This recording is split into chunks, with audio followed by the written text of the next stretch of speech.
ನನ್ನನ್ನು ಆಶ್ರಯಿಸುವವನು ದೇಶವನ್ನು ಅನುಭವಿಸಿ ನನ್ನ ಪರಿಶುದ್ಧ ಪರ್ವತವನ್ನು ಬಾಧ್ಯವಾಗಿ ಹೊಂದುವನು. ಯೆಶಾಯ 57ನೇ ಅಧ್ಯಾಯ 13ನೇ ವಾಕ್ಯ. ಒಬ್ಬ ಶ್ರೀಮಂತ ತಂದೆ ಇದ್ದ. ರಜಾ ದಿನಗಳ ಸಮಯದಲ್ಲಿ ತನ್ನ ಮಗನನ್ನು ಪಟ್ಟಣಕ್ಕೆ ಕರೆದುಕೊಂಡು ಹೋಗಲು ಮುಂದಾದ. ಆಗ ಮಗನು, ಅಪ್ಪ, ನಾವು ಕಾರ್ನಲ್ಲಿ ಹೋಗುವುದು ಬೇಡ, ಬಸ್ನಲ್ಲಿ ಎಲ್ಲ ಜನರ ಜೊತೆ ಹೋಗೋಣ, ಪ್ಲೀಸ್ ಅಪ್ಪ ಎಂದ.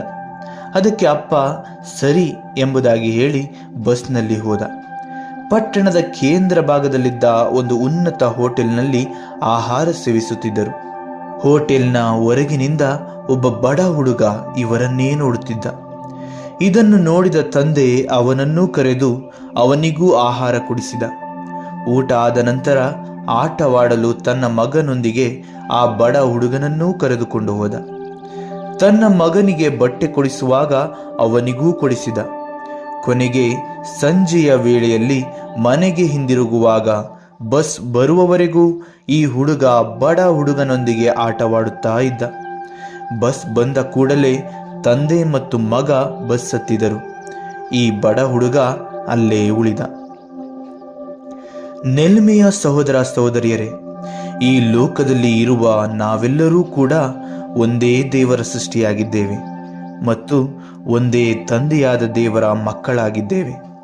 ಆದರೆ ಈ ಲೋಕದಲ್ಲಿ ಜೀವಿಸುವ ಸಲುವಾಗಿ ಸುಳ್ಳು, ಮೋಸ, ಅನ್ಯಾಯ ಹೀಗೆ ಹಲವಾರು ಅನೀತಿವಂತಿಕೆಯ ಜೀವಿತದ ಮೂಲಕ ಪಾಪ ಜೀವಿತದ ಮಕ್ಕಳಾಗಿ ಬದಲಾಗಿದ್ದೇವೆ. ಈ ಲೋಕದಲ್ಲಿ ಜೀವಿಸುವವರೆಗೂ ಮಳೆ, ಗಾಳಿ, ಬೆಳಕು ಹೀಗೆ ಹಲವಾರು ದೇವರು ನಮಗಾಗಿ ಸೃಷ್ಟಿಸಿಕೊಟ್ಟ ಪ್ರಕೃತಿಯನ್ನು ದೈವ ಮಕ್ಕಳಾಗಿ ಉಳಿದವರೊಂದಿಗೆ ನಾವೂ ಅನುಭವಿಸಬಹುದು.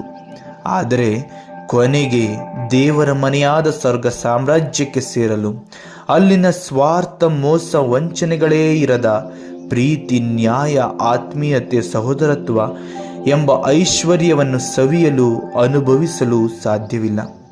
ಈ ಲೋಕವು ತನ್ನಲ್ಲಿ ಯಾರನ್ನು ಇಟ್ಟುಕೊಳ್ಳುವುದಿಲ್ಲ. ಸಾವಿನ ಮೂಲಕ ಎಲ್ಲರನ್ನೂ ತನ್ನಿಂದ ಹೊರಹಾಕುತ್ತದೆ. ಕೊನೆಗೆ ಇರುವುದು ಎರಡೇ ಸ್ಥಳ. ಒಂದು ದೇವರ ಸ್ವರ್ಗ ಸಾಮ್ರಾಜ್ಯ, ಇನ್ನೊಂದು ಪಾಪಿಗಳಿಗಾಗಿ ನರಕದ ಸಾಮ್ರಾಜ್ಯ.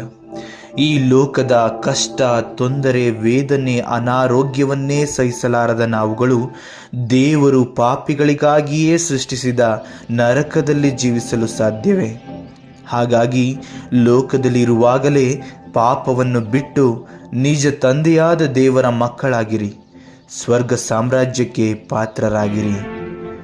ಜೈ ಯೇಸು ಕ್ರಿಸ್ತ.